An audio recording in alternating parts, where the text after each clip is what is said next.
Interior Starbug corridor. Alarm lights are flashing, alert sirens are hooting, and Lister is chugging down the corridor, half asleep in his boxer shorts. Interior Medibay. In semi-darkness, something is thrashing, panting, whipping around under sheets.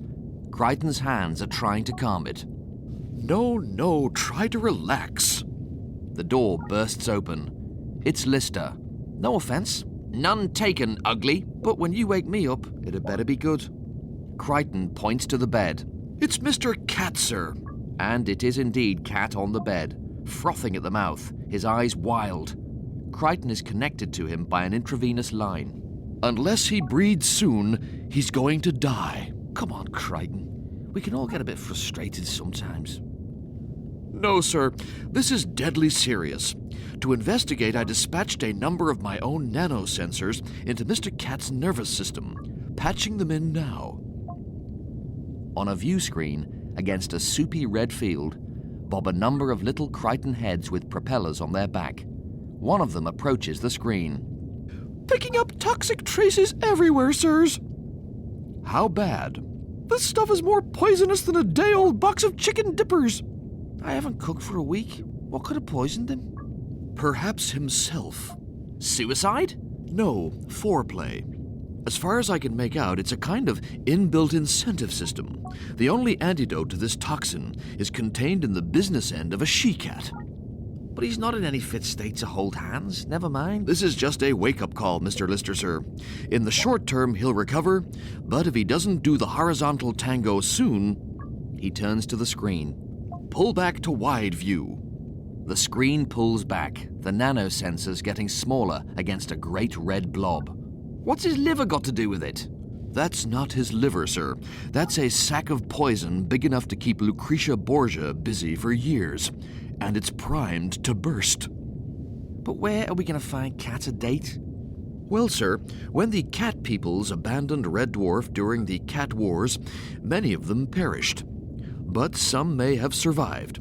We could reset Starbug's tracking mandate from Find Red Dwarf to Find Pussy. If you forgive me, sir. Divert from the search? Seems to be an inherent weakness in the species if procreation has to be enforced by death. Really? And who'd breed with you, except at gunpoint? He makes for the door. I'll get to the Navicom. Exterior Starbug, a few moments later. Starbug swerves to change course. Interior cockpit, later. Rimmer is sitting at the helm, watching the scanners. Lister sticks his head in the doorway. Anything? Not a sausage. And there won't be either. Here we have an individual who thinks an emergency flare is something you carry in case of a sudden 70s party. If he's typical, they must have died out centuries ago. Crichton calls from the midships. There's nothing to do but wait, sir. Come back and finish your game. Interior midships, that same moment. Lister comes back to the table where Crichton is sitting with a game of dominoes in front of him. Can't believe these were still in the back of me locker. Thought I'd lost them in a bet with my old schoolmate Duncan. Really, sir? What was the wager? Who could pee the highest up the war memorial? I had the pressure, I just didn't have the accuracy. Well, speaking as the mechanoid who wipes the bathroom floor, sir, I'd say plus à change. Anyway, your go. I'm knocking. Lister knocks. Crichton places a domino. Lister knocks again. Crichton places another domino. And so on, 4 more times, getting quicker until Crichton is out. You won the last 6 games. 7, sir. It's like you know what I've got, what I'm going to do next. Yes. You do? Well, it's obvious, isn't it? From a cursory glance at the indentations and slight scuffing on each domino, we can easily identify and memorize which is which, and therefore accurately hypothesize which one our opponent will play next. I'm sorry, is there supposed to be some element of surprise? Yes, Crichton. It's meant to be a battle of wits. Oh, I thought it was purely ceremonial, like the gay Gordons. Would you like another game, sir? I could close my eyes. Lister gets up. There's no point, Crichton. You're like a bent one-armed bandit. Please, sir, some of my closest relatives are trivia machines. Oh! Lister has gone. Interior Medibay, a few moments later. Darkness. The click and whir of a slide projector. Cat, dimly lit, is sitting up in bed. A remote control in his hand, a glazed expression in his eye as he gazes off-camera. In the gloom, Lister stumbles his way from the door to the bed. Hiya, Cat. Hollow slides, eh? What you up to? What's it look like? Looks like a lot of girls in cheesy kitten outfits from the... He tilts his head to read. Kit Kat Club Bangkok. Lister nudges him. Hey, you must be feeling better if you got the energy for all this. This is my medicine. This is a scientific prescription to reduce my temperature. Must be the only thing headed downwards just now. You can laugh, but soon I'll be stiffer than a Doc Marten boot. Look, Kat, I was wondering, how come you never mentioned this little condition of yours before? Maybe you never asked. Lister is stung. Kat looks at his watch and reaches for a new box of slides. Time for medicine. What's that? Double dose. Interactive stills of Michelle Pfeiffer in Batman 2. Just then, the alert siren starts to hoot. Lister leaps up. That's the tracking system. Interior cockpit shortly after. Rimmer is standing over a scanning monitor on which a large blip is clearly visible. Crichton and Lister stand behind him. It's an enigmatic trace. How? From the Krillian spectra we're downloading through the Navicom. It could well be an adult female cat. Yes! Or then again, it could be a catering pack of mushroom soup. And it's on a transport headed directly into Gelf space. Hostile Gelf space. They all look at each other. Then suddenly Lister sits down at the helm. Oh, come on, fellas. What's the worst that can happen? We get something to dunk our toast in. He takes the helm. Exterior Starbug, that moment. Starbug's boosters fire as it swings round to tail a great hulking transport headed towards a pale green planet with 3 bright moons. Exterior day, woods, several hours later. Crichton is leading the Starbuggers through the forest. Do beware, sirs, that whereas the Kinatawawi tribe were primarily bred as quartermasters, the Brufferwino Gelfs of this sector were created as butchers. They are powerfully built, excellent swordsmen, and possess 3 separate sets of teeth. One for hunting, one for eating prey, and one for tearing the cellophane off VHS videos. You sure you're up to this? I'm as fit as a fiddle. Besides, they can't be so tough if all they've got is little old swords and teeth and... A 7-foot Bruffuino guard crosses their path. All freeze as he passes. Maybe I still have a slight temperature.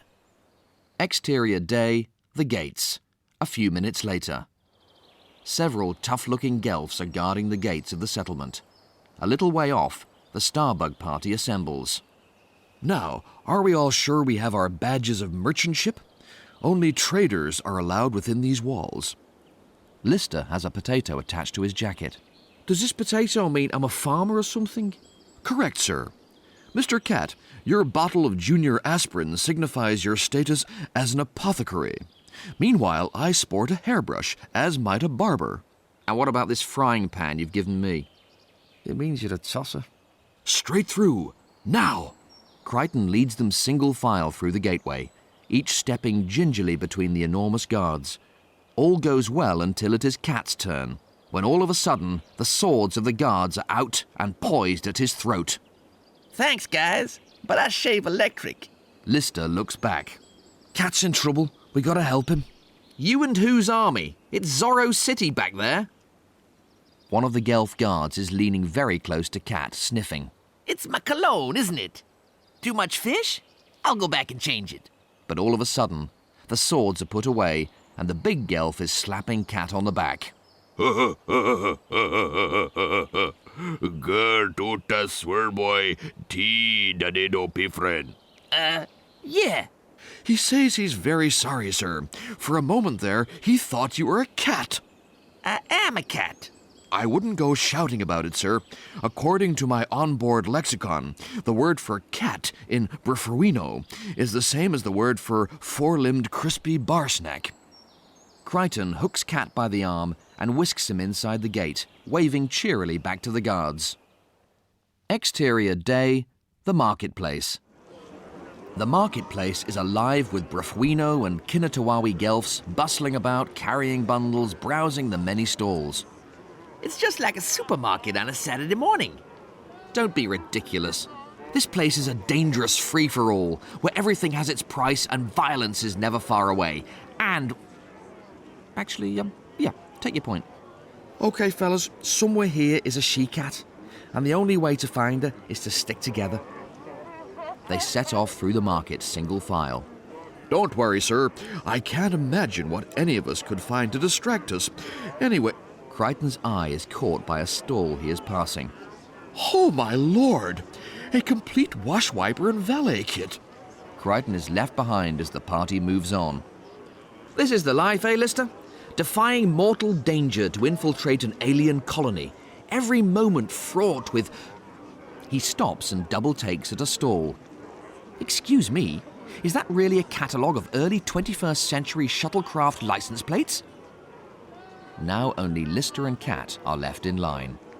Don't worry, Cat. We're all right behind you, man.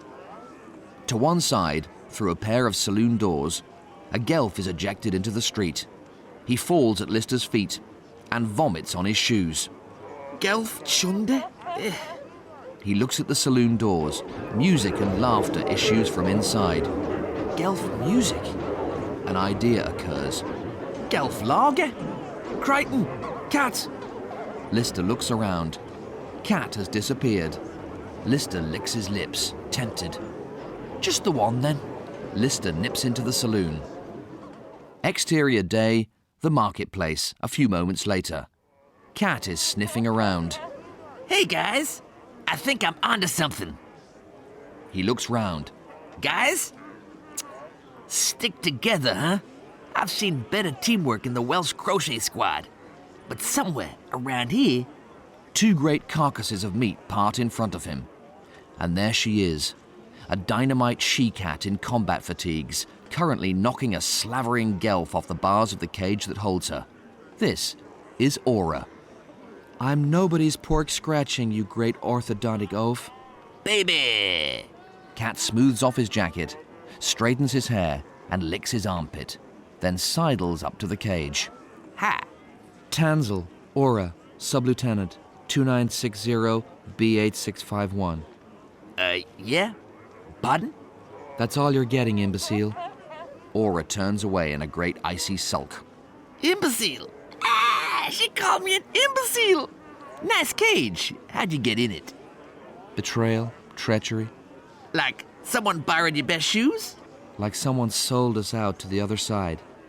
Even before they attacked, our weapons were half drained, our armor fractured, the whole platoon wiped out. A moment passes in sad remembrance. Cat nods. I get that too. When I've been on my feet all day, wiped out. Go on, I want to know all about you. Why? Well, I thought we might, go out and stuff. Aura looks at Cat, then bursts into laughter. What's the matter? Am I not your imbecile anymore? No, my apologies. It's been a long time, but I only ever consider liaisons with other cats. That's great, fine. I'm your boy. You, a cat? Yeah. Meow?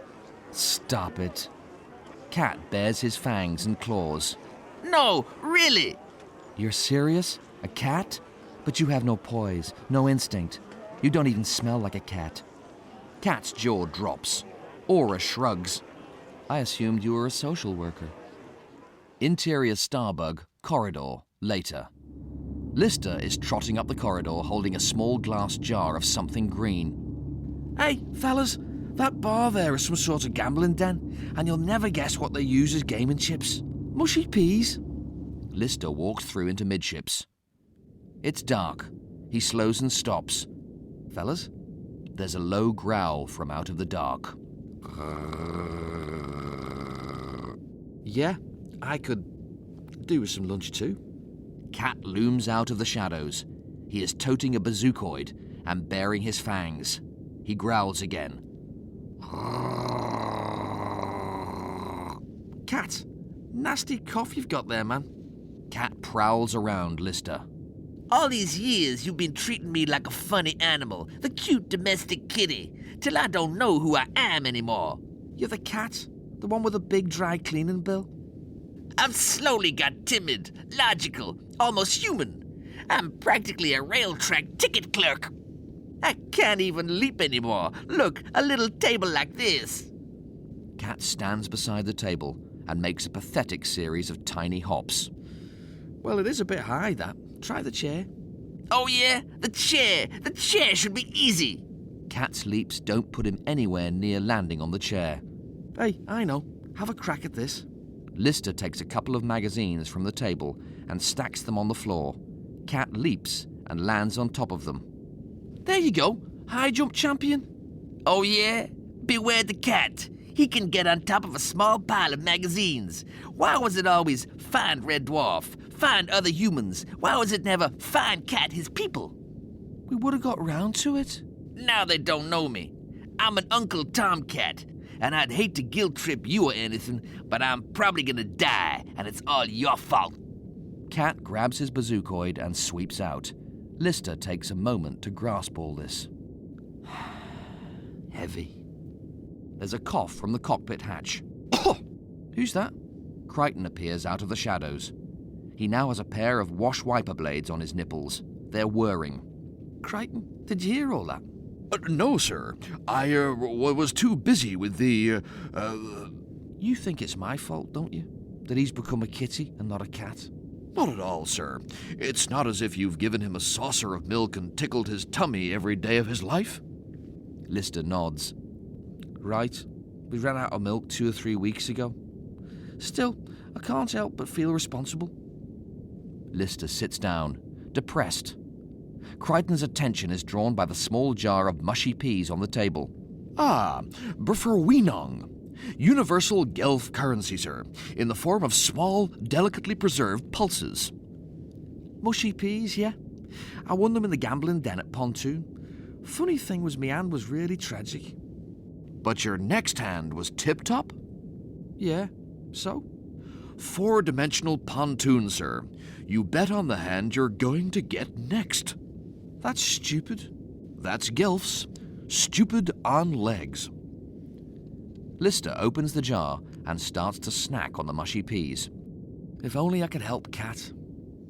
Exterior night, Gelf Marketplace. Tense, Mission Impossible type music. Cat is sneaking among and beneath the stalls with his bazookoid like an SAS man. At least, that's what he thinks. Though crippled by cruel years of domestication, the cat commando still moves with the grace of a panther. Looking behind him for ambush, Cat bonks his head on an overhanging stall sign. It hurts. Ow!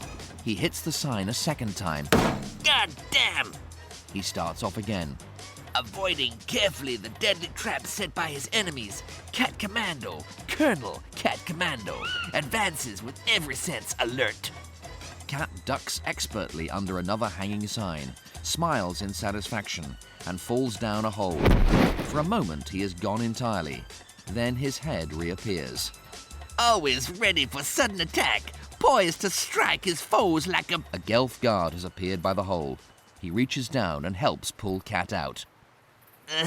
Yeah, thanks, yeah. The guard hands Cat back his bazookoid, salutes, and walks away. Cat resumes his journey. Anyway, always elegantly turned out, Cat Commando cuts a dash among... With a crack of thunder, there is a sudden downpour directly on Cat, drenching his silk combat fatigues into mush. Exterior night, marketplace, shortly after. Aura is sitting moodily in her cage when she hears a strange noise. Squelch, squelch, squelch. She looks up. It's Cat, everything about him drooping and dripping. Hiya, baby. It's your Cat Commando come to the rescue. Cat? Surely any cat would have known there will be a storm at 9:27. Aura is revealed as wearing a camouflage combat mac. Nice raincoat. Standard issue. Anyway, stand back. Cat hefts the bazookoid to his shoulder and lets fly a blast at the bars of the cage. They remain unaffected. Just a second. Cat blasts again, twice. Still nothing. Any moment now. Cat keeps his finger on the trigger this time. Blam, blam, blam. The bars aren't even smoking. Aura stands watching, picking her nails. Why can't you just sense that the cage is made of auradite? That every blast of energy just makes it stronger? Could it be because you're not a cat? Here, give me the charger leads. Aura whips 2 leads out of the back of the bazookoid and connects them to the bars. Now bung it on fast charge, reversing the flow of energy. She throws a switch on the bazookoid. The bars go grey, ashen, and then fall out. Plink, plink. Meanwhile, the bazookoid glows white-hot in Cat's hands and, as he throws it away, explodes. Hey, I knew all that. I did. Aura climbs out through the missing bars. Yeah, right. Now, that castle gate is... Cat takes her arm. This way, babe. Trust me. And that way, of course, there are 4 big Gelf guards waiting. Don't worry, guys. We're not cats. With one stroke, Cat is knocked unconscious and brushed aside. Meanwhile, the guards fall on Aura, and though she levels one with a flying kick to the groin and blinds another with a sharp jab of her fingers, in the end there are too many, and she is dragged back to her cage, kicking and screaming. Stupid damn pretend cat who doesn't have the instinct of a ceramic tile. Bang! Goes the door of her cage. Cat raises his head groggily.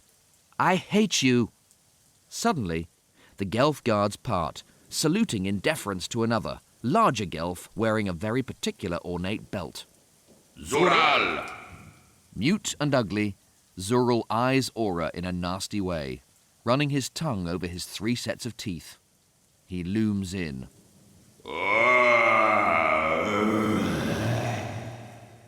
Interior midships later. Lister has gathered Crichton and Rimmer round the table. Okay, this is the plan. We go to the gambling den, we win loads of money, we buy Cat's girlfriend in the livestock auction, they fall in love, he doesn't croak. Lister beams proudly. Lister, I've seen better plans in an Airfix kit. Well, it's a start. But you mentioned winning, sir. Please don't take this wrongly, but on a scale of gamesmanship from 0 to Steve Davis, you rate a little worse than a colorblind mongoose. That's why we have to cheat. You counted dominoes, Crichton. You can count cards. But, sir, mechanoids aren't allowed within 10 meters of a gaming table. We'll work a system. Signals. You to Rimmer to me. A sniff means bet high. A wink means bid low. Tell me, what's the signal for they've rumbled us and are about to chew our features off with a rotary sander? Just cough for that one. Crichton frowns. I don't know, sir. My ethics applications may not let me countenance such dishonesty. Why, if I went around cheating all the time, where would we be? Somewhere expensive, man. Oh, come on, Crichton. Think of Cat. I mean, look at him. Lister punches up a view of Cat's cabin on the monitor. Cat is hunched over pitifully, standing next to a small pile of magazines. Come on, man. Just one more magazine. A leaflet, maybe. You gotta try. Make her love you. Crichton turns away from the monitor, wiping at his face. Oh, sirs, my sentiment disk seems to be downloading in my optic tracts. Crichton turns decisive. I'm in. Let's fleece the bastards. Interior day, the gaming den. Later. Smoke, music, bustle. A Gelf wanders past eating a deep-fried crispy cat. 2 more, arm in arm, drink beer and raise high their winnings. Great jars of mushy peas as they stagger out of the door. Next to which stands Crichton, looking shifty. In on Crichton's darting eyes until we see what he sees. Crichton vision. Through scrolling columns of information and analysis, Crichton crash zooms in. 100 times flashes up. 1,000 times on a pack of cards at a table across the room, which, although stacked in a dealer's hand, now digitally unravel themselves in a fan until 2 cards are picked out by flashing outline. A strange, ugly king and a 9 of some lumpy alien hearts. Next hand, says the display. Bet high. Sniff now. Crichton sniffs. Across the room, by the bar, stands Rimmer, looking inconspicuous with his ginger beer and cocktail umbrella. He sees Crichton sniff, nods, and sniffs in turn to Lister. Crichton vision. Lister, at the table, his back to Crichton, among a circle of mean-looking gelfs. He sees Rimmer's sniff, and ladles a great wadge of mushy peas from a little pot in front of him to a great big pot in the middle of the table. The cards are dealt. Lister wins, and the central pot is emptied into his own. Not altogether subtly, he turns and gives Crichton a chirpy thumbs up. Crichton jumps nervously, pretending he knows nothing. At the table, Lister is crowing to his opponents, who nervously consult their various aids and lucky charms. You see, gentlemen, you may have your crystal balls and your psychic sub-ether enhancement implants, but only a real gambler knows how to play 4-dimensional pontoon. I trained. I'm a graduate of the Lots of Slots Arcade, Birkenhead. Lister's glass is empty. Excuse me a sec. Lister leaves the table. Behind him, the Gelfs exchange ugly looks. This guy is really getting on my tits. General nods of agreement. At the bar, Lister slams down his glass. Another one, please. Rimmer regards him, concerned. Lister. It's all right. I promised, didn't I? It's only water.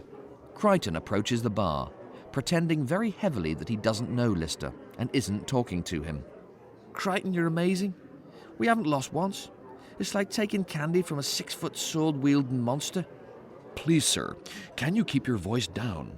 I know it's in a good cause, but I can't help feeling cheaper than a Brazilian soap opera. Oh, relax, man. He takes a big swig of water. Let's go make mushy peas. Lister walks back to the table. Rimmer looks at the jug of water on the bar, discoloured brownish stuff. Funny-looking water, this. Crichton sticks his finger in it and tastes it. Ah, well, sir, I'd say that's because they filter it using fermented barley and industrial kerosene. Rimmer and Crichton look at each other in alarm, then at Lister. Crichton vision. Lister, patently pished, is flicking his mushy peas around. One Gelf gets hit on the ear, another in the eyes. He's still knocking back the, water. You want my peas? Come on, then.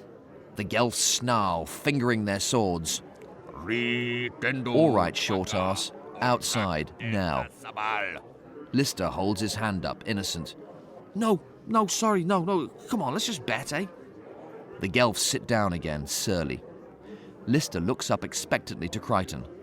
Crichton zooms in on the deck of cards, from which pop out digitally a 4 and a 5. Dog of a hand, says the display. Bet low. Wink now. Crichton winks furiously. Lister winks back and ladles lots of peas from his pot into the middle. Thinks about it, picks up his pot, empties the whole thing in, and winks again at Crichton, pleased. He's not getting the message. What's the message? Not a good day to buy a Porsche. The cards are dealt. Lister cannot believe his hand. One of the Gelfs rakes in the pot. There must be some mistake. Lister looks at Crichton, indicates wink high, sniff low, yes? Crichton and Rimmer shake their heads in despair. Who's laughing now? The Gelfs chuckle. Lister gets some peas in the face. He burns with drunken humiliation. All right, the night is young.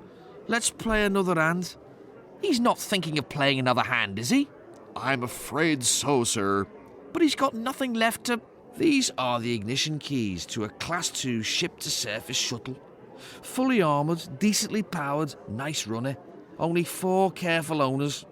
Rimmer picks up a bar stool. He can't bet if he's technically unconscious, can he? Crichton holds him back.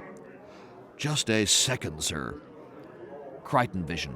The pack is unscrolling digitally to reveal a king and an ace. Best hand ever, says the display. Sniff now. What? Sniff, sir. Sniff till your nostrils get friction burn. Lister drops the Starbug keys in the central pot and looks up to see Rimmer and Crichton sniffing and thumbs-upping like Billy-O. Here we go then, gents. Deal? The dealer starts to deal, and as the cards go round the table, Lister is rubbing his hands and Rimmer and Crichton are twirling arm in arm at the bar. But before the cards reach Lister, Zurul the Gelf has suddenly sat down next to him and been dealt Lister's hand. Lister looks at his new hand, a 2 and a 3. He looks up at Rimmer and Crichton, who stand aghast. He looks at Zurul, who is twirling the keys to Starbug around his pointy finger. Bloody cheated you.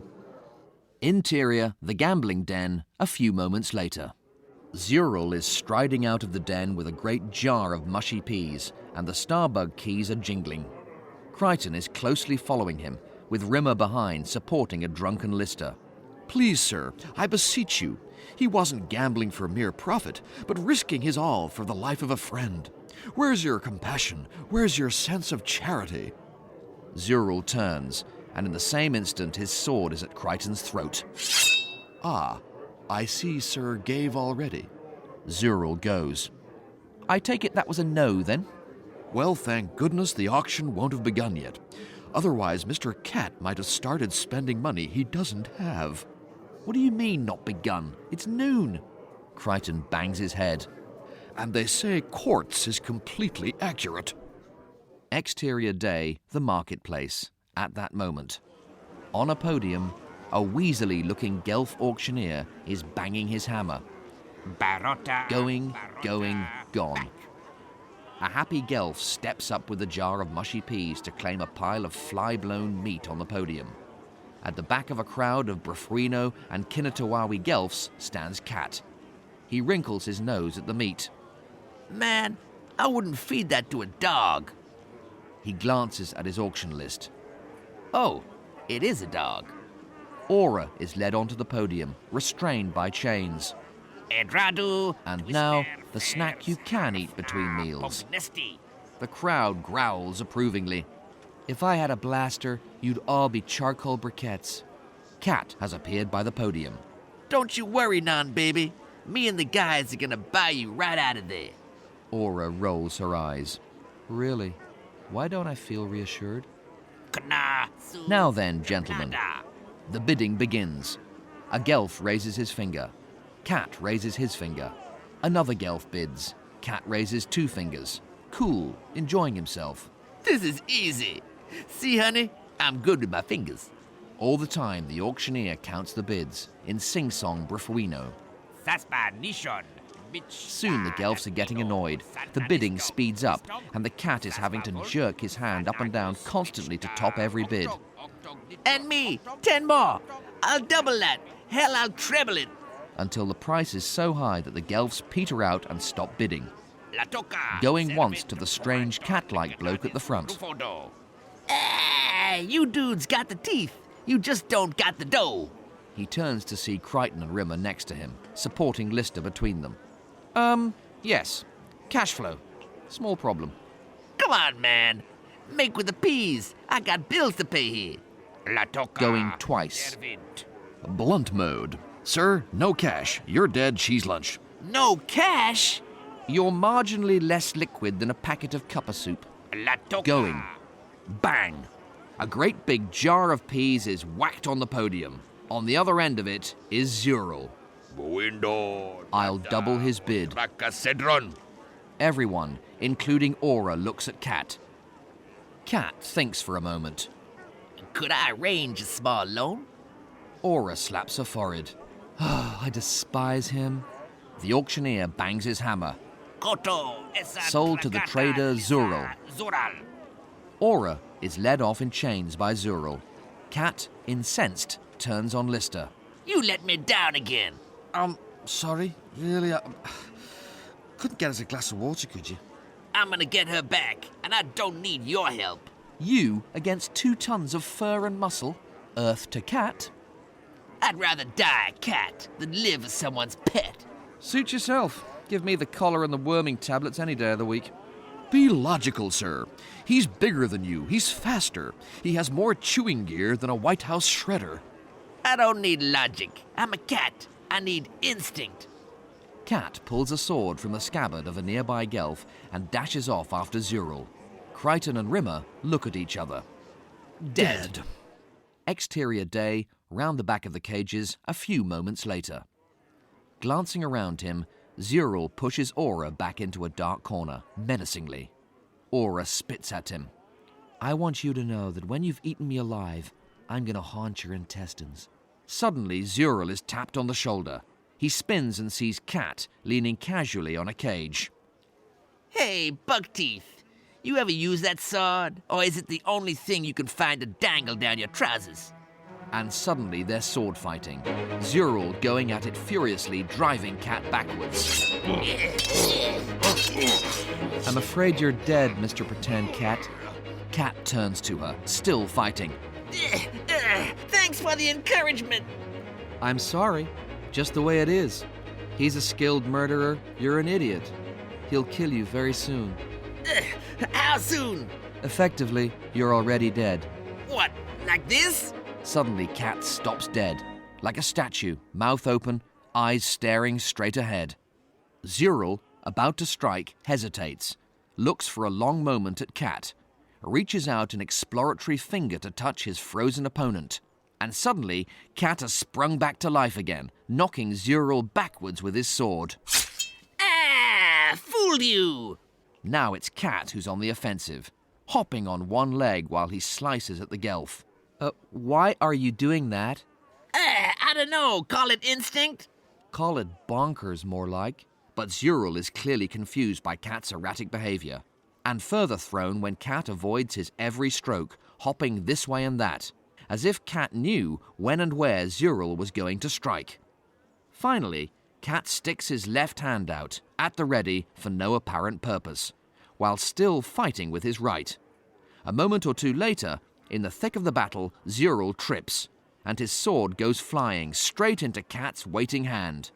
Cat pins the Gelf to the ground with the tips of 2 swords. Yeah, I can't decide. Are you Donna or Sheesh? Meanwhile, Crichton, Rimmer and Lister have arrived and stand to one side, amazed. Well, I'll be a galloping space elk. I'm cantering right alongside you, sir. That's my cat, that is. Though not in the owner-pet possessive sense, mind you. Zuril squirms to get free. Cat raises his sword to strike a final blow, and then... Wait! Wait! It spoke. Zuril touches his ornate belt, and all of a sudden his form is changing, from 7-foot Gelf to 5-foot Catman. Ah, Captain. Sub-Lieutenant. You know this guy? He led my platoon. Does that mean I can't kill him? I had to adopt a morphing belt to move among the Gelfs. Otherwise, I would never have found you. Zuril gets up, produces a key, and frees Aura from the neck chain. Cat looks on, disconsolately. Comrade? Comrade. They embrace, and that's when Cat throws his sword, spearing Zuril through the middle. He crumples and dies. Zuril? Steady on! If I didn't know better, I'd say that was a gratuitous act of jealous rage. Cat stoops in the hay around Zuril's body. He holds up a tiny, razor-sharp dagger. And what's this then? A toothpick? You want to know who betrayed your platoon? Reckon I'm standing on him. What can I... Hey, shut up and stick your tongue in my mouth. He takes her in his arms, and they kiss extendedly. Meanwhile, Rimmer sneaks over and whips the Starbug keys out of Zuril's jacket. He addresses the corpse. Mind if I... No, not at all. Go right ahead. He joins Crichton and Lister, who are walking away. Pure, unbridled instinct. Arguably superior to any meg of onboard RAM. Oh, yeah. He might be stupid, our cat, but he's not thick. Interior Starbug cockpit, later. Rimmer, Crichton, and Lister at their places in the cockpit, talking on the comm to the cat, who appears on a monitor. All systems in survival pod check out, food and oxygen for 2, transferring last coordinates of cat sighting to your Navicom now. What about the sounds, man? Yes, Barry White's 20 bump and grind classics already loaded in your mellow deck. Rimmer, Crichton, would you mind if Cat and I have a moment or two, Oh, sensitivity alert. Not at all, sir. The hankies are right next to the laser missile guidance control. Crichton and Rimmer troop out. Lister takes a deep breath. Listen, Cat, I know I didn't always treat you with the respect a proud and instinctual creature should be treated with. And well, I'm sorry. You see, I'll miss you very much. And Listen, could you keep it short? Small matter of dying if me and the lady don't get busy real soon. Aura appears on the monitor, biting Cat's ear. What's keeping you? Just a second, hon. Human thing. Aura sighs and disappears. Okay, Cat. Au revoir. Yeah, and goodbye as well. Exterior Starbug, that same moment. An escape pod flashes off into the vast blackness of space. Interior cockpit, a little while later. Lister is staring out at space, thinking. When Rimmer pops back into the cockpit, he has a sledgehammer. Don't think anyone would mind if I knocked Cat's cabin through into mine, do you? No. Just in terms of service to Space Corps, I'm due at least 3.7 cubic meters more room. Plus, he's got a rug. Rimmer, have you ever lost a friend and thought, how could I let myself do that? I must change. From now on, I'll tell everyone I know how much I love them. Rimmer thinks. Can't say it's happened to me. Listen, Rimmer. Lister looks at him squarely. Me and you. There's a long pause while Lister finds out what he feels. What? Forget it. You're the exception that proves the rule. Suddenly, Cat pokes his head through the doorway, grinning, full of beans. Cat, what are you doing here? Interior midships that same moment. Lister and Rimmer come through to see Cat, just as Crichton comes through from the corridor. Mr. Cat, you must have loved her very much, sir, to undertake such a long-term relationship. Long term? You've only been gone 20 minutes. Cat nods. Right. It was a deep thing. Committed. When I dropped her off at that planetoid, she and I swore we'd never forget each other. You know, me and what's her name? I'm appalled. You've got the morals of a tapeworm. Yeah, but I got the leap of a cat. And then, suddenly the cat is gone. Blink. Vanished into thin air. Crichton and Lister and Rimmer look around, confused. Then they hear his voice. Hey! All look up in amazement. Cat is on the ceiling, clinging with his nails. He licks the ceiling exploratively. Huh. When was it again we did tuna bake in the pressure cooker?